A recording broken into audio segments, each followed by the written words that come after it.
Welcome to Antrim Castle Gardens, one of Northern Ireland's most treasured heritage sites. Situated between the 6 Mile Water and overlooking Lough Neagh, these award-winning gardens offer a fascinating blend of history, beauty and tranquility. The gardens once were part of the estate of the powerful Clockworthy family and later the Serene family, whose grand Antrim Castle stood nearby for centuries. Although the castle was destroyed by fire in 1922, its magnificent gardens remain. As you explore, you'll discover the beautiful restored Victorian pleasure garden, colourful floral displays, historical gateways and peaceful riverside walks. But keep an eye out for the elegant features and hidden corners that tell the story of the generations who lived and worked.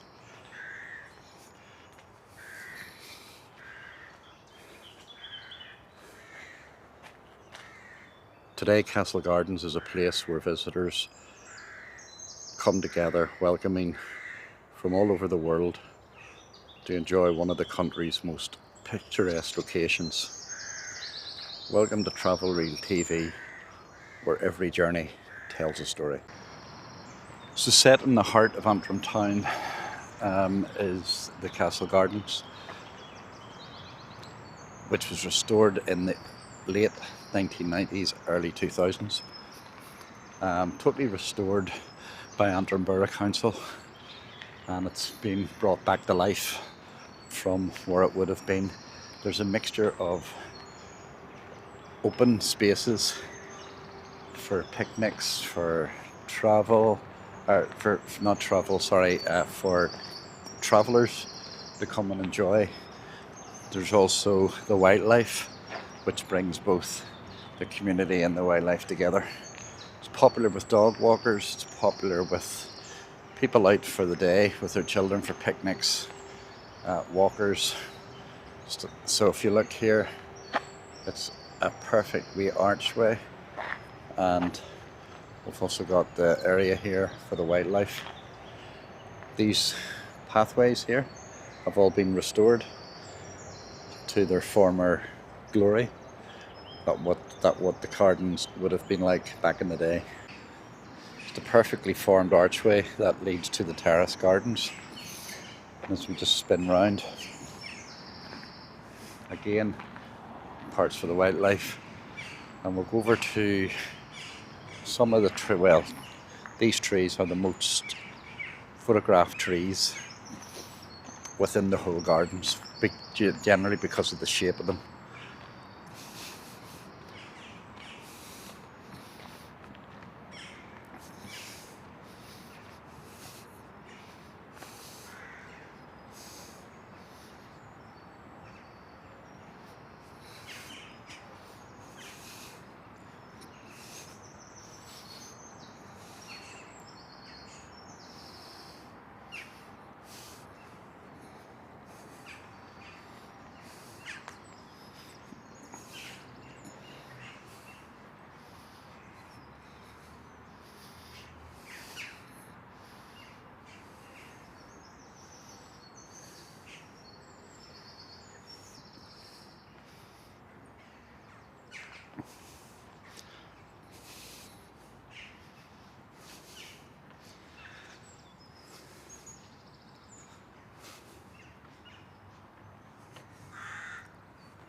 Just ahead is some of the ruins of the castle that still remains.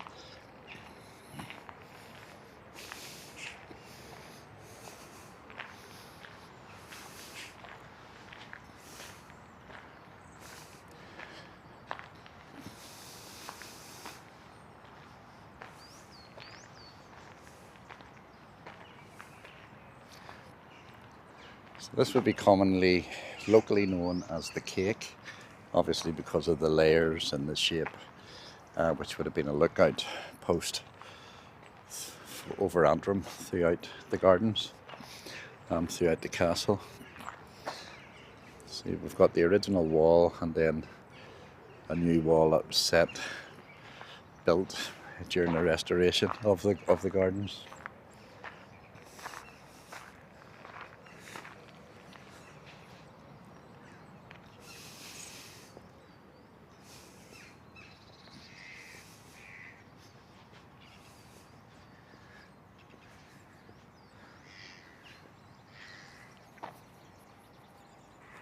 think there is a way up into this, but I'll not be doing that today.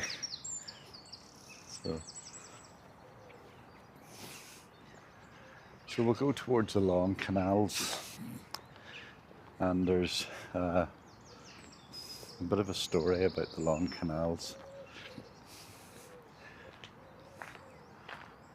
So we're going through these archway of trees.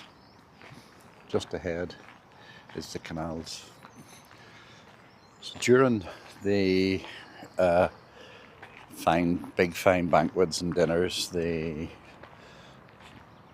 head of the family would have challenged one of the guests to a race. Now, the race would have been whoever makes it up to the top steps first, without having to jump over anything, you must stick to the paths. It's essential that you stick to the paths for this. So as you can see, we've got two runs up. So it would have been either Lord Serene or Clockworthy would have been on this side, and the guest would have been on that side.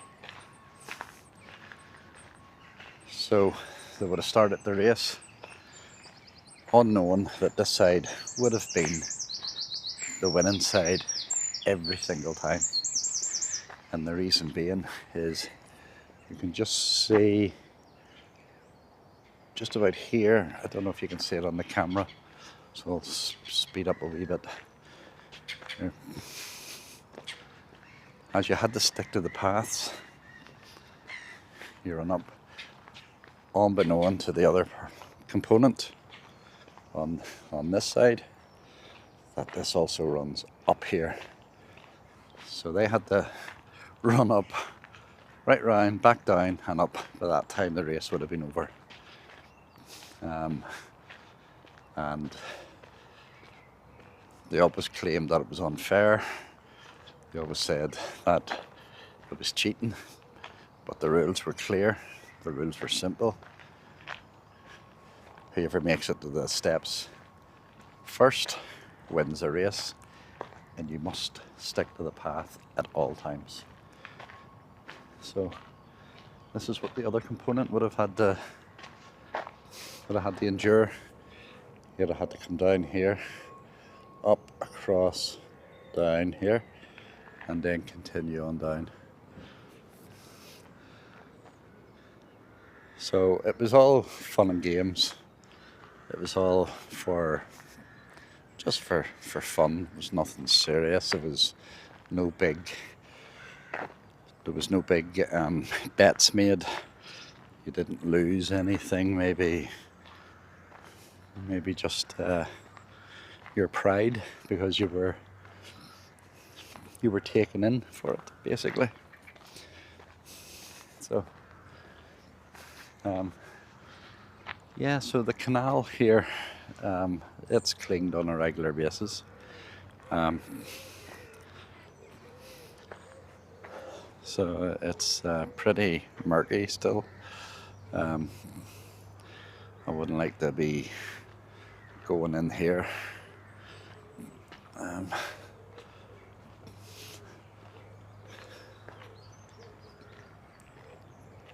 So we'll head over now towards where the castle entrance would have remained, or would have been, and what is remaining of it today. Just before we go to the castle remains, I just wanted to stop off here at the burial ground of the Clockworthy family, Skeffingtons, whatever. So it's went by many names. So these ones here, this is one of the graves.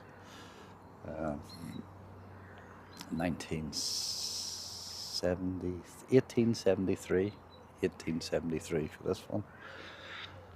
That's just a family focal point for the graves. And and this is one of the other graves. So, however, last year there was another burial that was committed in this ground here,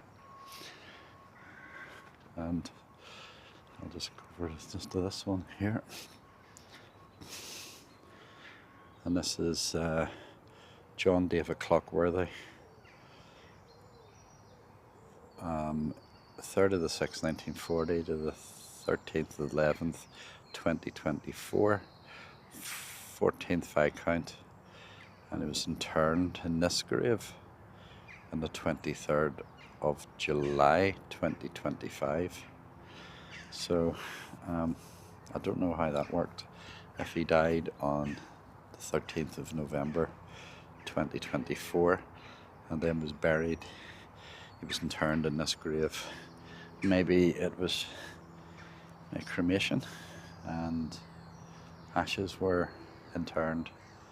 I'm not too sure. But anyway, again,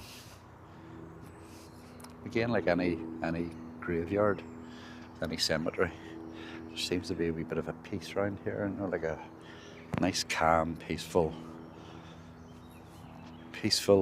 atmosphere. So it's all surrounded with these high hedging and trees.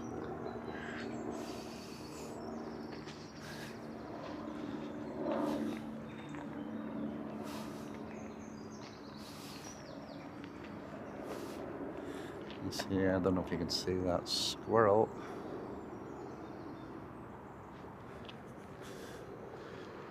It's one of the grey squirrels.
And there's another one there.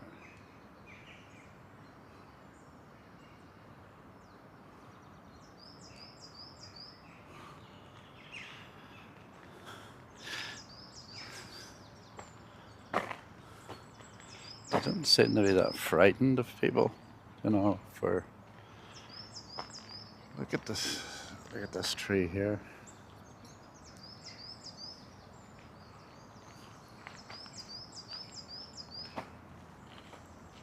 Yeah.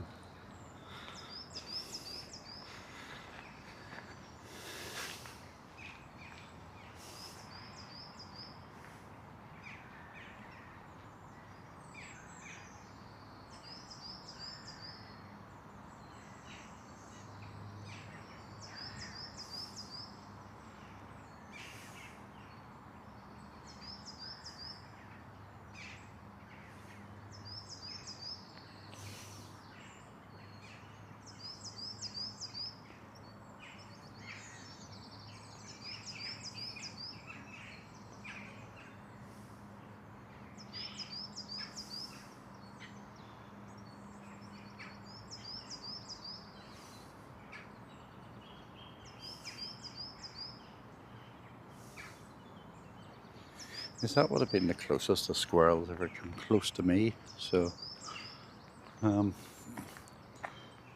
lovely to see. Just goes to show you how nature is now living alongside us, and they're becoming more adaptive.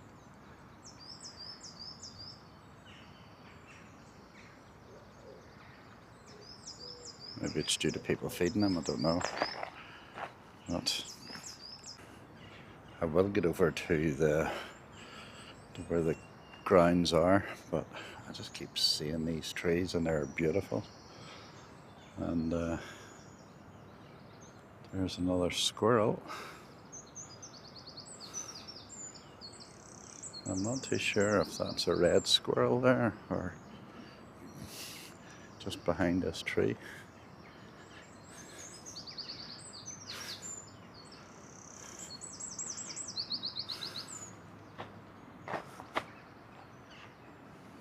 Well, that's not the the red one that I was thinking of. Squirrel is somewhere around here. No, it wasn't a grey. It was just a grey squirrel. Not just a grey squirrel, but a grey squirrel.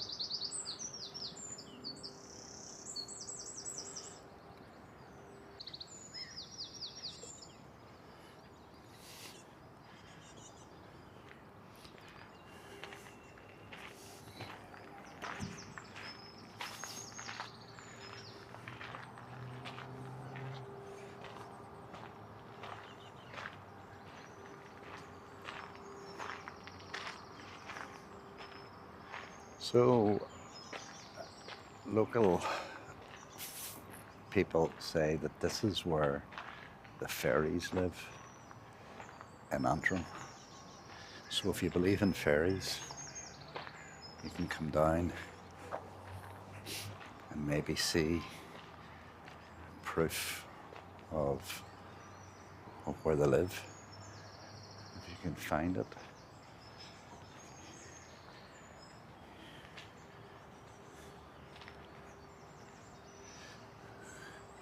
If there is proof, I don't know, but sure, let's have a wee look and see.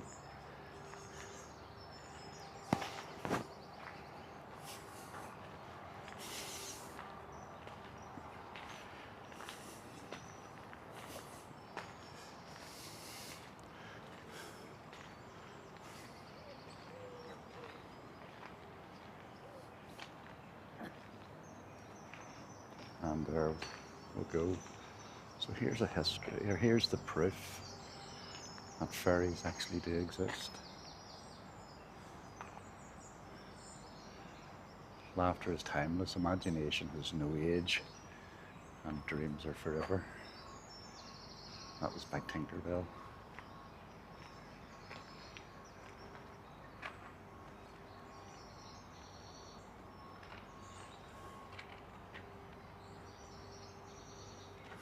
Wow.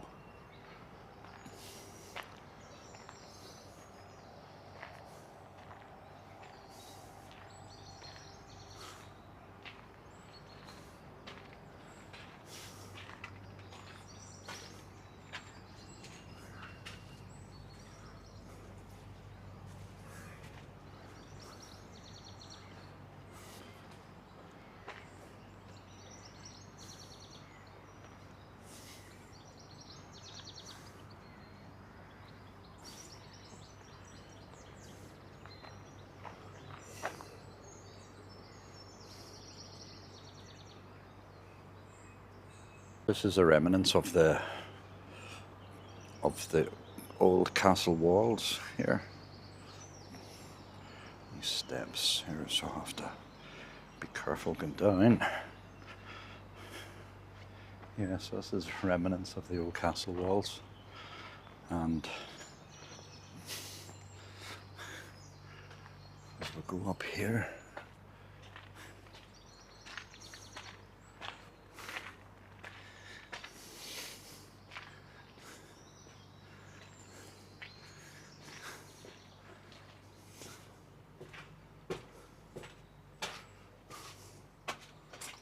this would have been an entrance of some sort. Oh, spooky.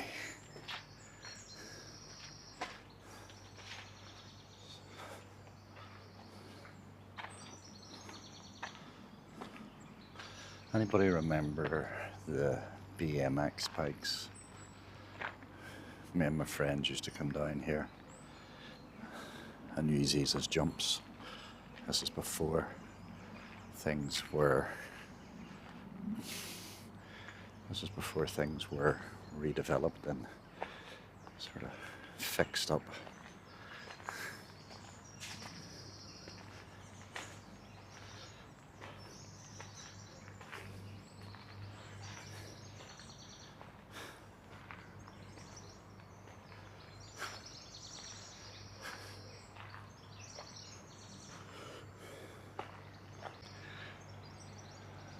This is commonly called the Stone Bridge, which is on the banks of Loch Ness. 6 Mile Water, this is called, which actually runs into Loch Ness.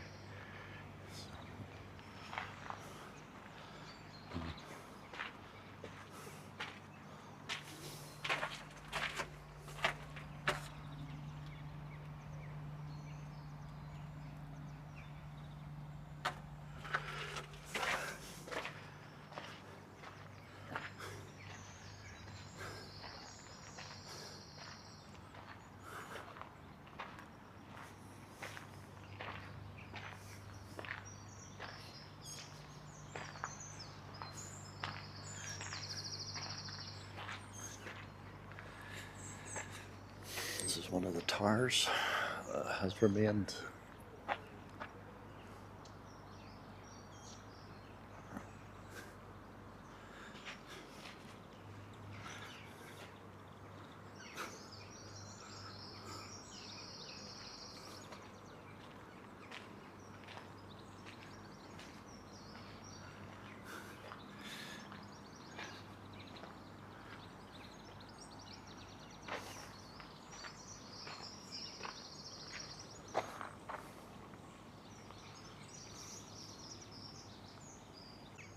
So these steps here would have been the foundations, the walls of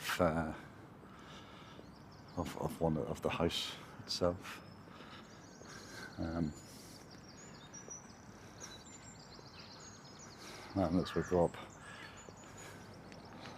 this part here, that would have been the entrance, the door. And as we come up here, we can see parts of the door that was above the door.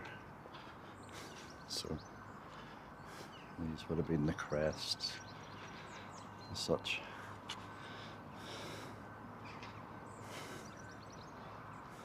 They were saved.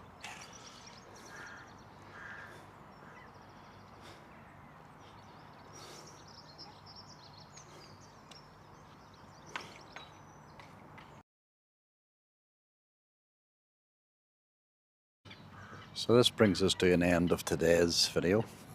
I hope you've enjoyed it. If so, please like, comment, share, but most importantly, if you haven't subscribed, please subscribe. No cost involved in it, and it helps me grow the channel, and it helps more contents to be released. So until next time, stay safe.